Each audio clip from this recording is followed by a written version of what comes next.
Rob bought Katie the skeleton for their 3-month anniversary, but she broke up with him anyway. It wasn't a loss. He was just into her because she was 16, she had cool hair, she was weighed down by her big breasts and wide hips, she was crazy in bed, and she knew who Robert Anton Wilson was, even though he did not. And he mentioned all of these things, all of these qualities to his med school friends, except that he didn't know who Robert Anton Wilson was. That he did not mention. She knew. But she kept the skeleton anyway. It was a very good skeleton. Rob had stolen it directly from his anatomy class supply closet. It had all 208 bones, each one clasped to its neighbors by metal rings so thin that they were invisible, beyond a faint sparkle, when Katie bent the joints.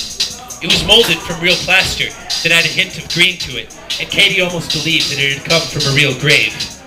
Its eye sockets were abnormally large, and they were painted a thick, smooth black. She wondered whether it had come from a man or a woman.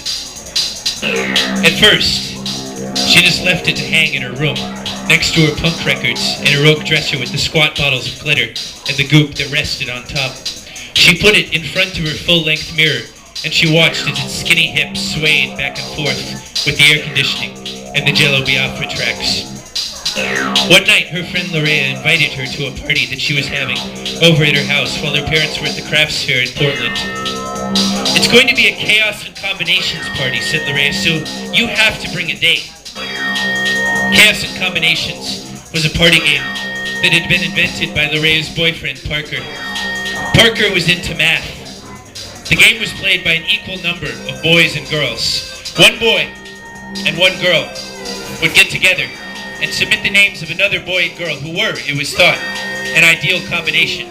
The compatibility of the nominated boy and girl were tested by a number of algorithms, all of which Parker had invented.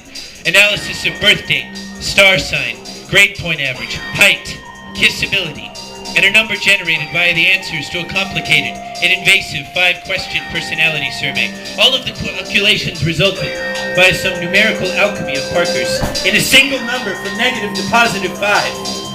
If the number was anywhere above a 2, the nominated couple had to make out. At least a second base read Parker's rules, and before the eyes of their peers. If the number was a 2 or below, the boy and girl who had initially nominated the couple had to make out as well, as a penalty for reckless nomination. The game never went more than 2 rounds before it dissolved into clots of groping teens in the more comfortable rooms, and people who loudly complained about how stupid the game was all huddled around the beer cooler in the kitchen. Katie hated Chaos and Combinations because she always got nominated and she was always ranked above a 2. She glared at herself in the mirror. Her hips were marshmallows, her breasts pillows, her lips the chocolate mints beneath. Her whole body was a cuddly stuffed animal for all the boys to hold and suck their thumbs. But she told Larea that she would be there. "Oh my God, Katie," Larea giggled. "Hi," said Katie as she barged into the kitchen she barged in with the skeleton, avoiding the kitchen. Everyone nominated Katie and the skeleton on the first round. There was some difficulty in running the skeleton survey data through Parker's graphing calculator. "This is taking too long," complained Katie as she shoved the shoulders of the skeleton back. It collapsed with no resistance, and straddling its ribs and the job interview tie that she had knotted around its neck, she pressed her open mouth against its merry teeth. The boys hooted and cheered, and all the girls shrieked with laughter and said, "Katie, you are too much." But Katie kept making out with the skeleton. She thrust her pierced tongue against its fixed grin with a clack, and she thumped her floral-shrouded pelvis against its spine. And slowly the laughter and the cheering died down, and all of the students went one by one into Lorea's kitchen for a drink. With no one there to watch, the game became less interesting. Katie stopped, pressed her hand against the skeleton's breastbone to calm what would have been its racing heart. With her other hand, she wiped away the white lipstick that had stuck to the green bone. She left her hand on the skeleton's mouth for a moment. Then she went into the kitchen and snapped the top of a bottle of beer against the mica countertop. "That was so hot," she said. "Did you all see that?" Larea, the good host, put her hands on the hips of her peasant skirt and clicked her pink tongue. "Oh my God, Katie," she said. "What are we going to do with you?" This is not actually transmitting my voice at all. Okay,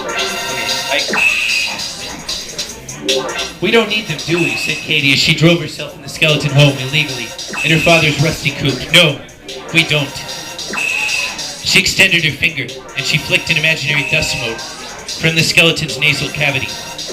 She imagined it blushing, its cheekbone flaring to baked terracotta for a moment before it faded back to cool jade. The skeleton's story began to circulate around the few unlucky friends of Lorea's who had not made it to the party. It became so popular, so much a warped trademark of Katie's among this group, that of course she had to do it again at the next Chaos and Combinations party 1 month later when the group nominated the happy couple. At the third party, no one nominated the happy couple. But she straddled the skeleton anyway and messily bit at its jaw, just as the first lucky couple had been deemed compatible, and the gathering of boys and girls had begun their ritual chant, "Chaos! Combinations! Make out!" Katie and the skeleton were not invited at all to the fourth Chaos and Combinations party, or to any parties for the rest of the year. Katie did not mind. She got a job at a thrift store and brought home lots of spare clothes for the skeleton.